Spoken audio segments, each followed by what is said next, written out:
have you ever, like, pulled into your driveway after a really long day at work, and you put your car in park, turn off the engine, and then you just suddenly realize you have absolutely zero memory of the last 20 Oh minutes? yeah, highway hypnosis. It's actually terrifying when you stop to think about it. Right. I mean, think about the sheer mechanics of what just happened.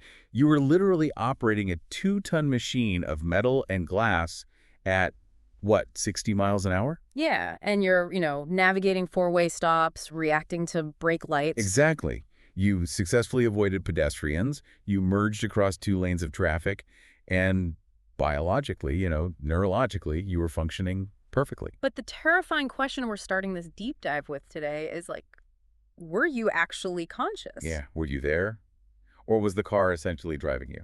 It's a deeply unsettling phenomenon to confront, mostly because it reveals how much of our existence is just delegated to an automatic process. Right, because we like to think of ourselves as these highly aware, sovereign individuals. We do, but the reality is that the brain is this incredibly efficient biological organ, and it constantly seeks the path of least resistance. I mean, it has to, right? To conserve energy. Exactly. So when you drive that same route for the thousandth time, your brain just delegates the task to a subconscious automatic mechanism. You slip into a state of absence. And from the perspective of the philosopher we're examining today, this state of absence isn't just limited to the highway, is it? No, not at all. He argues we operate in this exact same void when we speak, when we form our political opinions, and, when we participate in society. Okay, I want to stop right there because applying that driving metaphor to how we form opinions feels like a pretty massive leap. It does. It really does. I mean, it's one thing to say my brain went on autopilot while I was merging onto the interstate, but it's entirely different and frankly a bit insulting to suggest that my political or moral beliefs are just, my brain taking the path of least resistance. It's a difficult pill to swallow. But that discomfort is exactly where the sources for today's deep dive really demand we start. So how do we bridge that gap? Well, consider this central, deeply provocative concept from our subject's work. It's the idea that, quote, stupidity is what thinks itself in our head. Wow. Okay, that is a wild phrase. Stupidity thinks itself. Walk me through the actual mechanics of that. Like, how does stupidity think itself? Okay, think about what happens when someone asks you a question about a really complex, nuanced social issue. Right.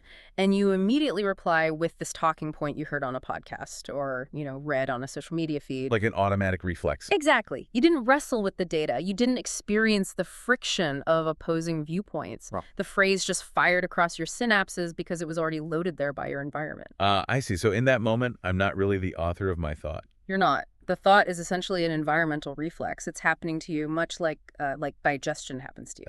That is so confronting. Right, because stupidity in this philosophical framework, it isn't a lack of IQ points. Stupidity is just this state of automatic, frictionless repetition.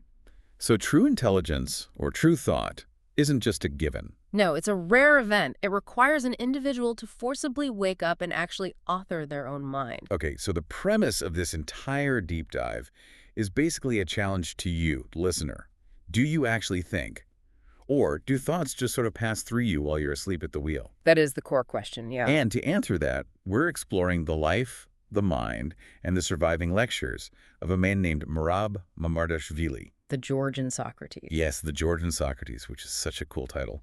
And our sources for this include his biographical records, essays, philosophical encyclopedias, and crucially, transcripts of his live lectures. Right, the live element is huge for him. So our mission today is to extract his blueprint for genuine thought and inner freedom. But to understand the urgency of that blueprint, we really have to look at the pressure cooker he lived in. The environment is everything here. So Mamardashvili was born in 1930 in Gori, Georgia. Which, that's an incredibly loaded piece of geography, considering who else was born there. Joseph Stalin, yeah. It's just a profound historical juxtaposition. I mean, you have Stalin, the primary architect of a totalitarian apparatus designed to crush the individual beneath the collective. Right. Originating in the exact same town as a philosopher who would eventually be revered by the late Soviet intelligentsia as the freest man in the USSR. It's wild, but we should clarify that title, the freest man in the USSR. Yeah, please do, because the sources make it very clear that he was anything but free in a literal legal sense. Exactly. For 2 decades, Soviet authorities classified him as nevyezhnoy. Meaning he couldn't leave, right? Right. He was explicitly forbidden from traveling beyond the borders of the Soviet bloc. He was geographically trapped. His career was constantly derailed, he was fired from editorial boards, and yet he's labeled the freest man. How does that work? Well, because freedom for Mamardashvili was an internal topography. It wasn't about a passport stamp. I like that, internal topography. But it is true that his intellectual framework was heavily influenced by a brief window of semi-freedom earlier in his life. Right, before the borders slammed completely shut for him. Yeah, during the period known as the Khrushchev thaw, between 1961 and 1966, he lived in Prague. And he was working for a journal, right? He was an editor for a journal called Problems of Peace and Socialism. Which, I have to be honest, I'm trying to picture a Soviet communist journal in the early 1960s, and it sounds unimaginably dry. On paper, sure, but Prague in the early 60s was essentially this vibrant cultural incubator. Ah, leading up to the Prague Spring. Exactly. The atmosphere was charged with this kind of illicit intellectual electricity. So while he's officially working for this Marxist journal, Mamardashvili is basically spending his time absorbing the absolute best of Western European culture. The sources mention he was reading Proust, Nietzsche, Freud, Heidegger. Thinkers who were either heavily restricted or outright banned back in Moscow. And he wasn't just reading. He was running a film club called Prague Meetings, screening Czechoslovak New Wave cinema. Drinking French wine, listening to Dvorak. And mastering a, frankly, ridiculous number of languages, like English, French, German, Italian, Spanish. It sounds less like he was studying these cultures and more like he was just uploading them into his brain to smuggle them back across the border. Smuggling is the perfect way to conceptualize it, because when the political climate hardened and he was essentially forced back to the Soviet Union, he brought this vast cosmopolitan library with him inside his head. He embodied this whole European flair. The sources say he dressed meticulously, appreciated fine aesthetics, and just had this deep, joyous appetite for life. A total contrast to the gray, bureaucratic reality of Soviet academia. And this is where that Georgian Socrates moniker really begins to take shape. Because when he returned, he didn't just sit in a study and quietly write books. No, he took to the stage. Let's examine that stage, because the physical reality of his lectures is just fascinating to me. He wasn't speaking to tiny seminars of like 10 graduate students. No, the transcripts and eyewitness accounts describe him standing in front of massive auditoriums at Moscow State University. Or the film school, right? Yeah. We're talking crowds of 300 to 400 people. The seats are full. People are sitting cross-legged on the floor, crammed into the aisles. And it isn't just a purely academic crowd either. Right. There are engineers, filmmakers, artists. There's even a specific mention in the sources of local hairdressers showing up to listen to him. Which is amazing. And he's standing there, balding early, with this massive, pronounced forehead, what people called his Socratic brow. And he's just speaking. No notes, no script. He was thinking out loud in real time, creating a philosophical event. But wait, I have to challenge this methodology. Okay, go for it. If you are a philosopher living under a repressive regime, and you have these incredibly complex, nuanced ideas, why on earth would you rely on off-the-cuff, unrecorded live lectures? It seems counterintuitive. It really does. Because writing a book gives you permanence. You can edit it, make sure your argument is bulletproof. Doing it live, purely from the dome, seems not just risky, but fundamentally inefficient. Like, if you can't stockpile your work, how does it survive? Well, that is the exact paradox he was forcing his audience to confront. If you ask, why not write a book to stockpile your thoughts, you are fundamentally misunderstanding his definition of what a thought is. Okay, unpack that for me. Mamardashvili vehemently rejected the idea that a thought is a tangible commodity. You cannot stockpile thoughts in a library any more than you can stockpile a lightning strike in a jar. Wow. He argued for the radical present tenseness of philosophy. Present tenseness. Break down the mechanics of that. If a thought isn't a recorded idea, what is it? It's an act. It's a live occurrence that only exists at the exact moment of its realization. Think of it this way. You can read a sheet of sheet music, right? Yep. And you can mathematically understand the notes. But the music itself doesn't exist until the musician actually physically plays the chord. And when the vibration stops, the chord is gone. Exactly. Philosophy, to Mamardashvili, is the playing of the chord. By speaking live, without a script, he wasn't delivering the results of his thinking. He was demonstrating the grueling real-time process of thinking. So he was inviting the hairdressers, the engineers, the students into the psychological friction of an idea being born. Yes. Okay, so reading a finished philosophy book is like looking at a photograph of a fire, but attending his lecture was like standing next to an actual fire to get warm. Precisely. That's a great way to put it. And to understand why that fire was so desperately needed, we have to examine the absolute psychological freezing point of the world outside that auditorium. We have to look at the Soviet mind. Yes, we do. And the sources are brutal when it comes to his assessment of Soviet society. He refused to identify with it. He called the society around him a communist tribe filled with individuals possessing the consciousness of disorganized, lost savages. Which I know sounds incredibly elitist until you look at the psychological mechanism he was diagnosing. True. There's a metaphor he used that is honestly grotesque, but it paints a perfect picture of cognitive dissonance. The tangled hair. Yes, the tangled hair. He described the mind of a citizen living under total ideological pressure like a human head where the hair has forgotten how to grow outward. Instead of growing out, the hair grows inward, straight into the brain. It becomes this massive, suffocating, knotted tangle inside the skull.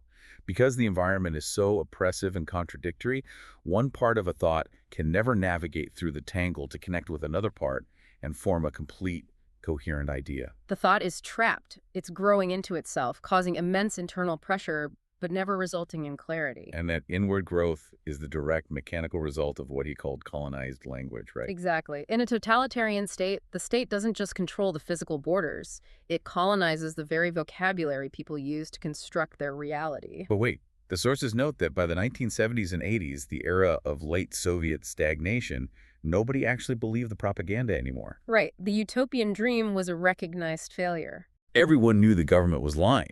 So if they didn't believe it, how could the language still control them? This is one of his most vital insights. Disbelief is not a shield against colonized language. Really? Even if I cynically roll my eyes at it. Even then. Because if you are forced by social pressure or fear to use the state's vocabulary in your daily life, your neurological pathways are still being shaped by it. Okay, give me an analogy. If the only tools in your toolbox are a hammer and a wrench designed by the state, you can only build the structures the state permits regardless of what you secretly believe in your heart. He specifically talked about how political slogans functioned. He called phrases like class struggle black boxes. Yes. A black box is a mechanism where you know the input and you know the output, but the internal workings are entirely hidden and unquestioned. So when a society adopts a slogan as a black box, it ceases to be a descriptor of reality. Right, it becomes a tool for manipulation. You drop a complex human tragedy into the class struggle box, and it spits out an approved political verdict. Nobody has to look inside and grapple with the actual messy human suffering. You just pull the lever. Exactly. Let's bring this out of the Soviet era and into the listener's life, because this is happening right now. Oh, absolutely. We might not say class struggle, but think about corporate jargon, or the hyper-polarized buzzwords that completely dominate our social media feeds. Synergy, optimization. Or political labels that people throw around online to instantly categorize and dismiss millions of strangers. Those are black boxes. They are. We use them to navigate our social environments without ever having to engage in the terrifying friction of actual nuanced thought. And Mamardashvili warned that relying on black boxes carries a devastating psychological debt, didn't he? He did. You can manipulate your social standing with empty slogans, but you cannot manipulate reality. He argued that ununderstood reality eventually catches up with a society, quote, with a backward blow. Meaning, when you live in a linguistic illusion, the physical world will eventually break the illusion, usually through systemic collapse or violence. That's the danger. Which brings us to a massive roadblock. If the state, or the algorithm, or corporate culture has colonized the language, and repeating facts doesn't equal thinking, how do we ever learn to think? What is the actual mechanism of learning? Right. The sources offer a thought experiment here that I want to test on you. Okay, let's hear it. Imagine a student in a mathematics class. The teacher writes a highly complex formula on the board. The student is diligent, and they memorize the formula perfectly. Okay. On the final exam, they write down the exact sequence of symbols and score a 100%. By the metrics of the institution, they have succeeded. Sure. But if you sit that student down and ask them, why does this sequence of numbers work? What is the underlying logic of this universe that makes this formula true? And they just stare at you blankly. They only know the symbols. Has the event of thought occurred? Do they actually know the math? In Mamardashvili's framework, absolutely not. They've performed a biological recording function. They are indistinguishable from a tape recorder playing back a sound. But wait, the answer is objectively correct. Why does the internal struggle matter if the output is flawless? Because without the internal struggle, the student cannot adapt that knowledge to a new situation. The moment a variable changes, the tape recorder breaks. Oh, okay. Having a thought is not a biological given. It's a free phenomenon. It's an intentional, strenuous act of extracting oneself from the automatic flow of data. If the student hasn't mentally constructed the logic from the ground up, the math isn't theirs. It's just stupidity thinking itself in a mathematically correct format. Wow. Okay, so how do you trigger that internal construction? If I can't just hand someone the correct textbook, how do I actually teach them to think? Well, Mamardashvili borrowed a mechanism from the novelist Leo Tolstoy for this. Oh, the infection theory. Yes, Tolstoy had this theory about art. He argued that you cannot logically explain a piece of art to someone. The art must be a vessel that emotionally infects the viewer with the exact feeling the artist experienced. Like a pathogen. You don't study a virus to get sick. You just have to be in the room when someone coughs. A slightly morbid analogy, but mechanically, yeah, that's accurate. And philosophy works the exact same way. You cannot transmit the practice of philosophy through a syllabus or a memorized list of definitions.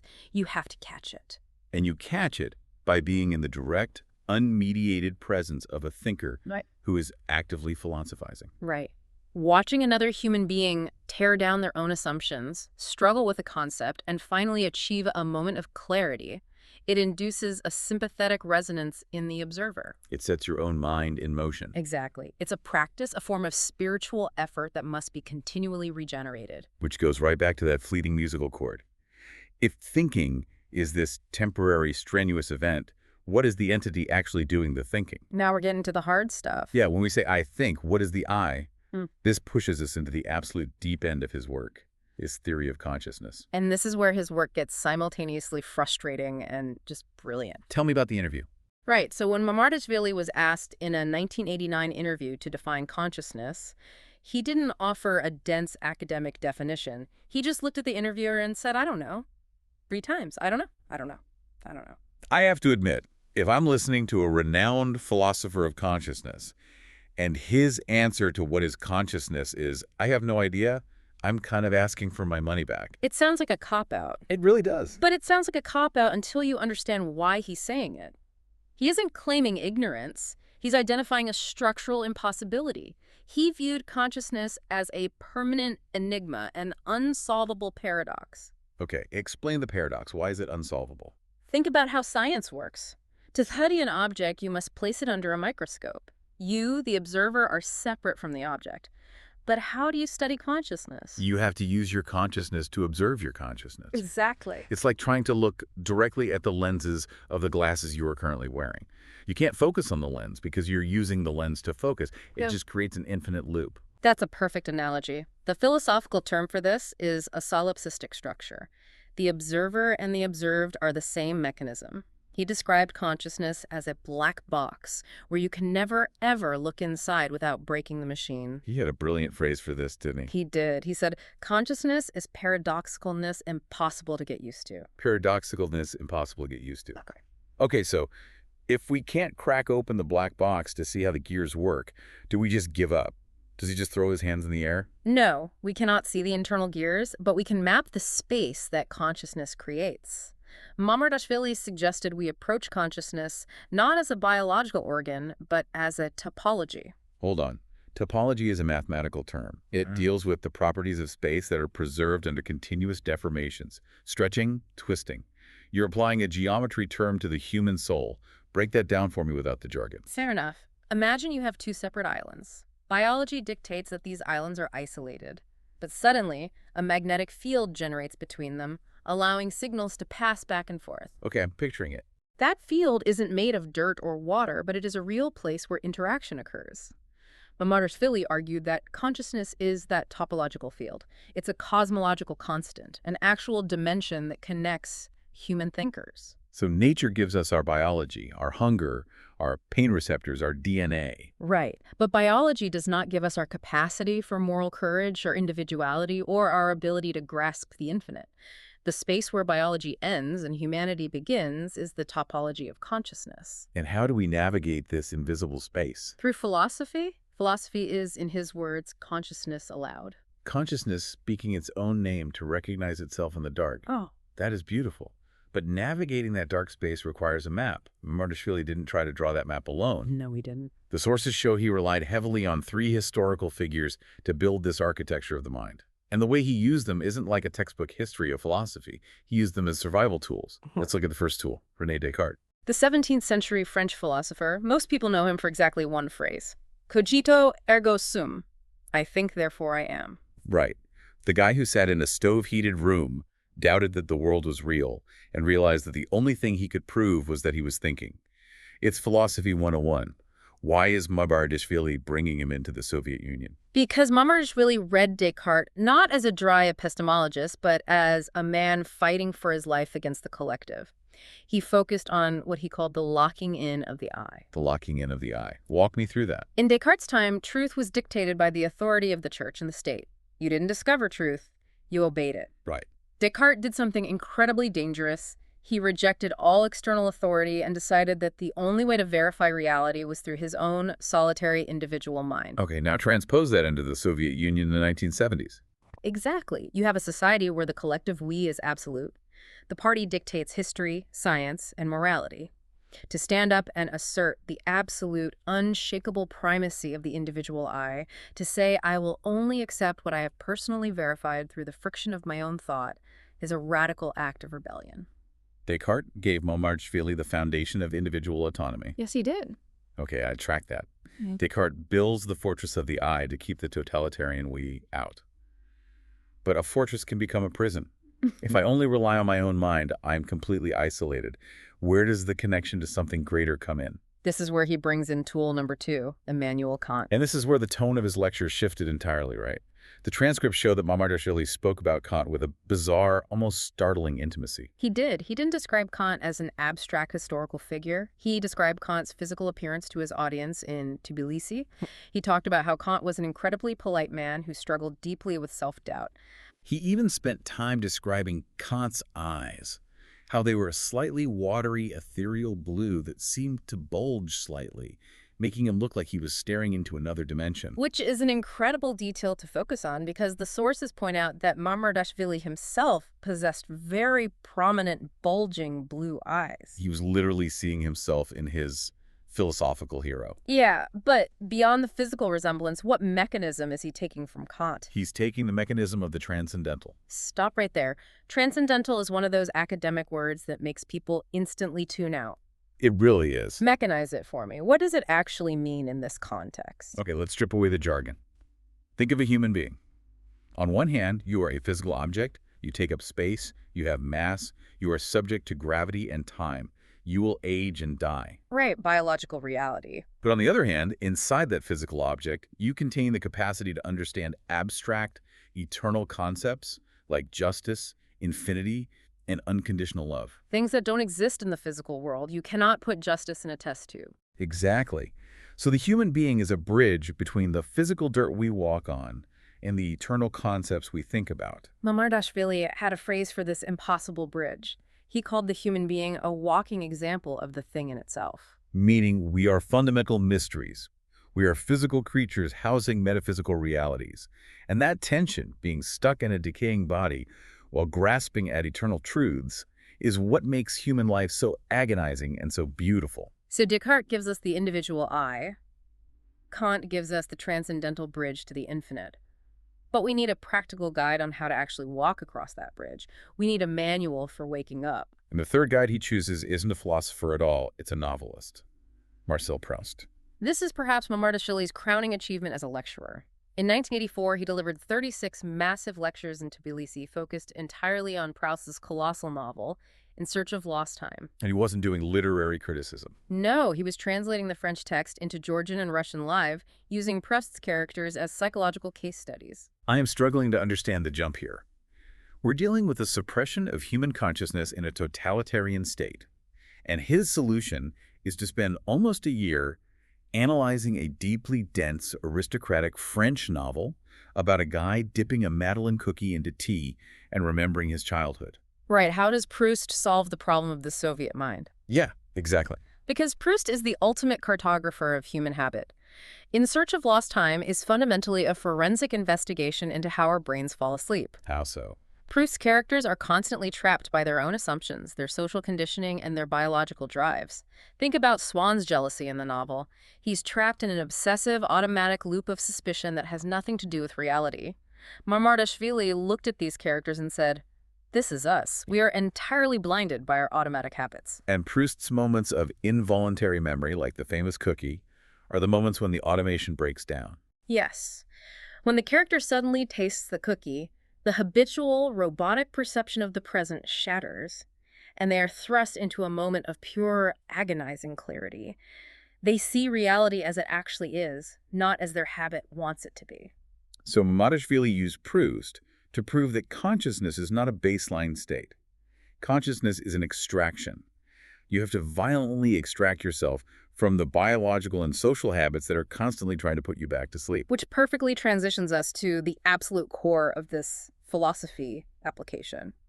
How do we take this extraction and apply it to our actions? There is a quote in the sources that I've been staring at for hours, trying to decode the logic. Mamardashvili said, "Don't think true to act true, but do act to think true." It sounds like a riddle, but it's highly practical. Let me break down why it's confusing. Don't think true to act true. In normal human logic, you want to figure out the absolute truth of a situation before you take action. You gather data, you weigh the moral outcomes, you achieve certainty, and then you act. Right, that's what we're taught. He's telling us to invert that. He says, do act to think true. Action precedes the truth. Yeah. That sounds like a justification for reckless impulsivity. It isn't a justification for impulsivity, it's an acknowledgement of human finitude. Explain that. Finitude means we are mortal. We are running out of time. If you sit around waiting until you have perfectly deduced the absolute moral truth of a situation before you act, you will never act. Life requires you to step into the unknown right now with incomplete information. Every act is opaque until it unfolds in the physical world. So you can't solve the math problem in your head. You have to physically write it on the chalkboard to see where the errors are. Exactly. The truth is generated by the friction of the action. You commit to the act, you experience the consequences, you adjust, and in that process, genuine thought is born. If you stay paralyzed waiting for certainty, you're just letting the world happen to you. You're back on autopilot. And this framework of taking action to discover truth leads to his concept of inner freedom. I want the listener to really internalize this scenario here. Imagine living in a society where you cannot speak your mind at work. Your social media is monitored. The news you watch is highly curated state propaganda. If you organize a protest, you go to prison. You are completely physically unfree. Right. How do you maintain any semblance of human dignity? Mamardashvili argued that you must carve out absolute inner autonomy by taking responsibility for your own soul. He told his students, each of us answers only to our own immortal soul. Not the state, not the political party, not your demographic group. Your soul. No. Even if you are physically constrained, if you actively author your own thoughts, if you refuse to let the black box slogans think themselves in your head, you achieve a topological freedom that no government can touch. But the sources highlight a profound danger here. What happens if you don't do that work? What happens if you just go along to get along? He illustrates this using a thought experiment from Plato. It's the myth of Oh, this is one of the most chilling parables in classical philosophy. I want to walk through this narrative because it genuinely terrified me when I read it. Please, lay it out. So in Plato's myth, which Mamardashvili referenced, there is a man who dies and goes to the afterlife. Now, in his previous life, this man lived in a perfectly governed utopian state. The laws were flawless. The culture was perfectly designed to encourage good behavior. And this man lived a completely blameless moral life. He never stole, he never hurt anyone, he was a quote-unquote good person. Right. But here is the critical flaw. Right. He only did good because the laws made it easy. Exactly. The environment removed all the friction. He never had to agonizingly choose between a difficult right and an easy wrong. He just floated down the river of perfect laws. He was on moral autopilot. So what happens in the afterlife? He's in the afterlife, and the souls are given the opportunity to choose the nature of their next reincarnation. Because he has absolutely no internal compass, because he never offered his own morality through the event of thought, he makes a catastrophically foolish choice. He looks at the options, gets dazzled by power, and chooses to be reincarnated as a tyrant. And not just any tyrant, but one whose fate is to eventually devour his own children. The takeaway from this parable is devastating. It suggests that unearned virtue is entirely hollow.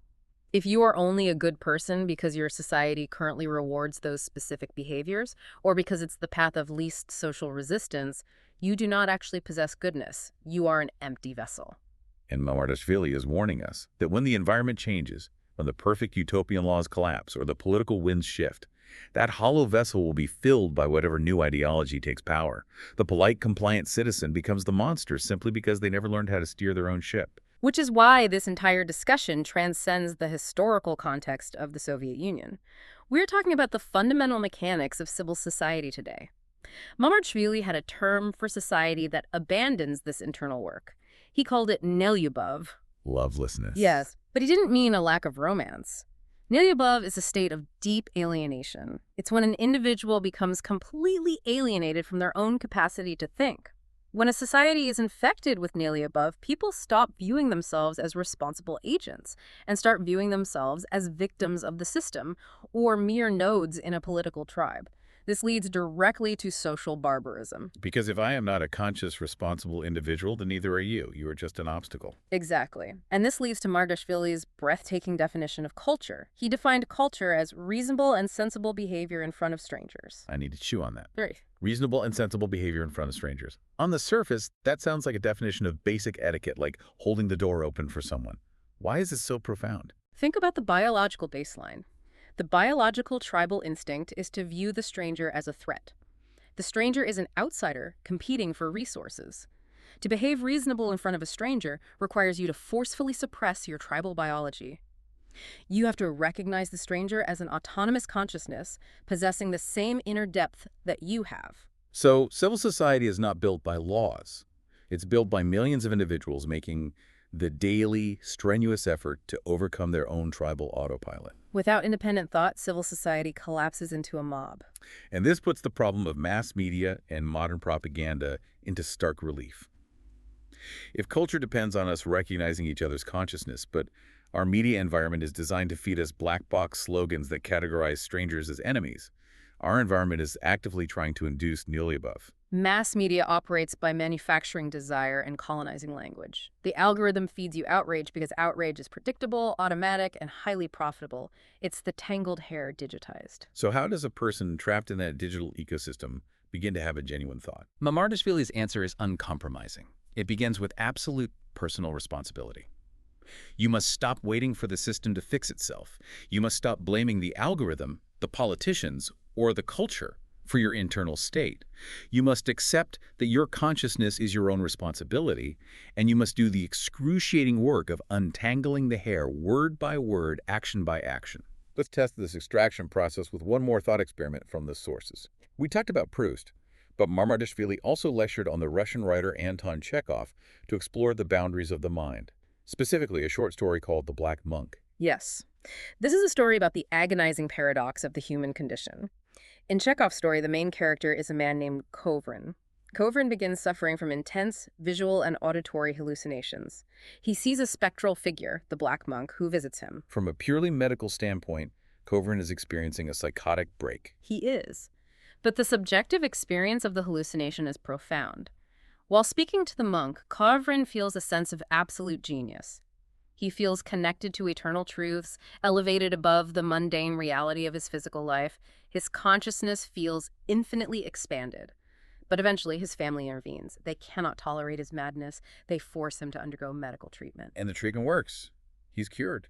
He's cured of the hallucinations, but the cure destroys his soul.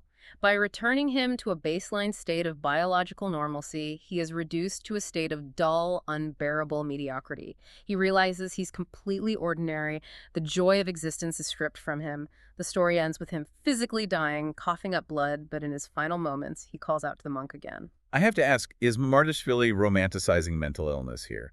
Is he saying it's better to be clinically insane than to be a normal citizen? No, he's using the narrative as an allegory for the antinomy of consciousness. Break down antinomy. An antinomy is a contradiction between two beliefs or conclusions that are in themselves reasonable. The antinomy here is that we are biological creatures forced to live by the rules of society, But our humanity is defined by our connection to the unexplainable, the transcendent. So Kovrin's madness represents the raw, chaotic, terrifying event of thought, the attempt to grasp the infinite. Yes. When society forces him to be normal, they amputate his consciousness. They turn him back into an automaton. Mamardashvili is asking, are you willing to embrace the agonizing friction of being fully awake, or will you accept the comfortable cure of mediocrity? This brings us back to the listener. What does it mean to wake up inside your own thinking today? I want to pose a scenario directly to you. Imagine you hold a specific opinion about a controversial topic. Let's assume for the sake of the argument that your opinion is objectively morally correct. But ask yourself, how did you acquire it? Did you aggressively seek out the strongest arguments against it? Did you experience the uncomfortable friction of doubting yourself? Or did you just adopt the opinion because it was the prevailing attitude of your social circle, and adopting it protected you from being ostracized? If it's the latter, Mamardashvili's philosophy dictates a harsh reality. You do not know that opinion. It isn't yours. The fact that the opinion happens to be correct is merely a geographical coincidence. You're the student who memorized the math formula without understanding the universe. You are the man in the myth of who only behaved because the laws were perfect. Without the friction of personal discovery, repeating a truth is philosophically identical to repeating a lie. It's just stupidity thinking itself. The truth isn't a possession. It's a state of being that you have to actively maintain. It's a muscle that atrophies the moment you stop flexing it. Okay, I want to pivot here and look at the pushback against Mamardashvili himself. Because as breathtaking as these concepts are, the sources point out a glaring criticism of his work. If his entire goal was to wake people up and teach them to think, why are his lectures so notoriously, punishingly difficult to understand? It's a frequent criticism. The transcripts of his lectures are dense with circular logic, complex syntax, and shifting metaphors. A friend of his actually confronted him about this. They asked, Merab, why is your speech so complicated? And he didn't apologize or promise to simplify it. He defended the complexity. Because he understood that simplicity is often a trap. In his environment, the clearest, neatest, most easily digestible language was the language of the state propaganda. The black box slogans were incredibly simple. If he spoke in simple, easily digestible sound bites, he would just be creating a new set of black boxes for his audience to memorize. He used a phrase to describe his speaking style. He called it following a thread through debris. Think about the physical act of doing that. If you're pulling a thread through a pile of rubble, it snags. You have to stop, pull it back, find a new angle, and try again. It's a halting, frustrating process. Mamardashvili designed his lectures to be debris. The difficulty wasn't a failure of communication. The difficulty was the mechanism of teaching. I see. If he hands me the answer on a silver platter, I haven't done the work.